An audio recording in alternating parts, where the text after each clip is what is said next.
कटक जिला माहांगा थाना अधीनस्थ बड़गोठ ग्रामर प्रताप कुमार स्वाईं झील शर्मिष्ठा स्वाईं हिंदू वैदिक रीतिनीति रे सालेपुर थाना अधीनस्थ जिगिनपुर गाँव दिलीप बड़ को चलित वर्ष जून 28 तारिख में बह करथिले। शशुर घर दाबी मुताबक नगद 3 लाख टंका और सुना रूपा परिवार पक्षर यौतुक दि जाइथिला। मात्र विवाहर 10 दिन बेस ठीक ठाक रे चलिला। आ शर्मिष्ठा उपर आरंभ है अकर्थनीय निर्यातना। स्वामी शशुर शाशु देढ़शुर मिसी अधिक 2 लाख टंका बाप घर आने शर्मिष्ठा को मारधर करने सह चाकराणी भली व्यवहार करथिले।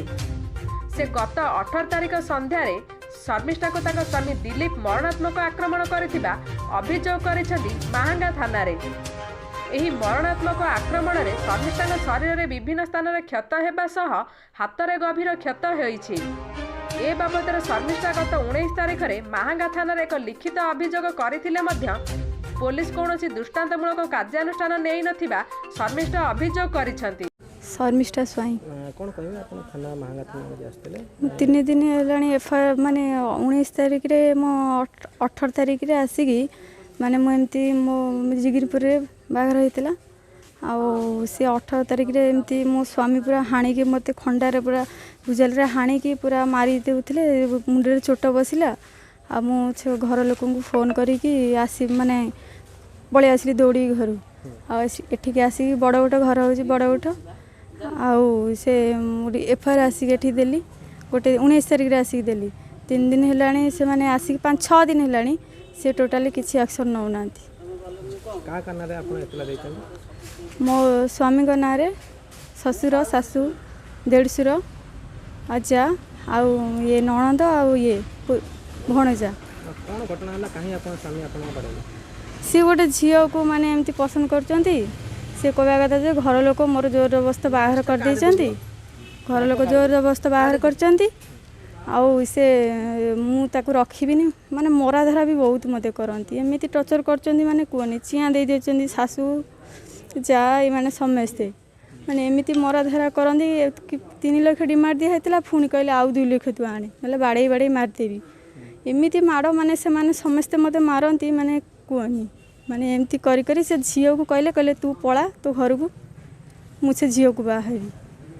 बर्तन आपण थाना रे एक्सप्लेनेशन थाना वाला कोन कहले थाना वाला कौन करेंगे थरे जाइए घरे ताला पड़ी से माने तो बिल्कुल कहीं किसी शुणु ना। मु फोन करी काली से माने कहले कि आपण माने आम कौन करूँ तुम एरिया तुम देलनी एमती कहते मुझे कौन करी मुझे न्याय पाए से मुझे तो खोलार बुलूचन आराम से मु चाहे मोर केमती मो जीवनटा नष्ट हो गला से माने केमती माने न्याय पाए मुझे चाहूँगी आउ कि मोर दरकार नहीं। आउ एही लिखित अभियोग को आधार करी माहांगा पुलिस केस नंबर 1927-21 मामला रुजु करी झाड़ीझुड़ी होई बसी जाइछि। घटनार 6 दिन पर मध्य माहांगा पुलिस पारिबा पणिया उपरे प्रश्नवाची सृष्टि होइछि। मो ना प्रभाती स्वाई जे एफआईआर देन तांगर कोन हेबा मा झियो मा हेबी कोन कहबे आपण झियो को बाहा करतले बर्तन 3 मास पर बर्तन ए घटना घटिछि आपण माहांगा थाना द्वारस्थ होइछन कोन कहबे मो झील को जो टर्चर है तार न्याय दरकार कहीं पुलिस कहीं स्टेप नौना आम 5 दिन है देलुणी बयान देलुणी से एफआईआर कहीं ग्रहण करूना कौन पी आम से गोटा ही चाहूँ मो झीर इज्जत आ न्याय दरकार। पुलिस एफआईआर ग्रहण कर केस कार्यानुष्ठान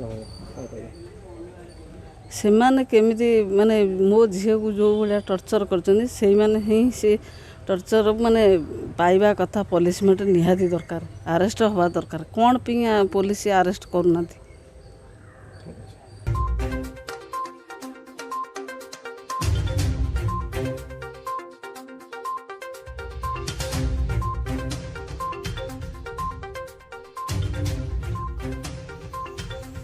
माहांगार प्रियव्रत महांती का रिपोर्ट टाइम्स उत्कल।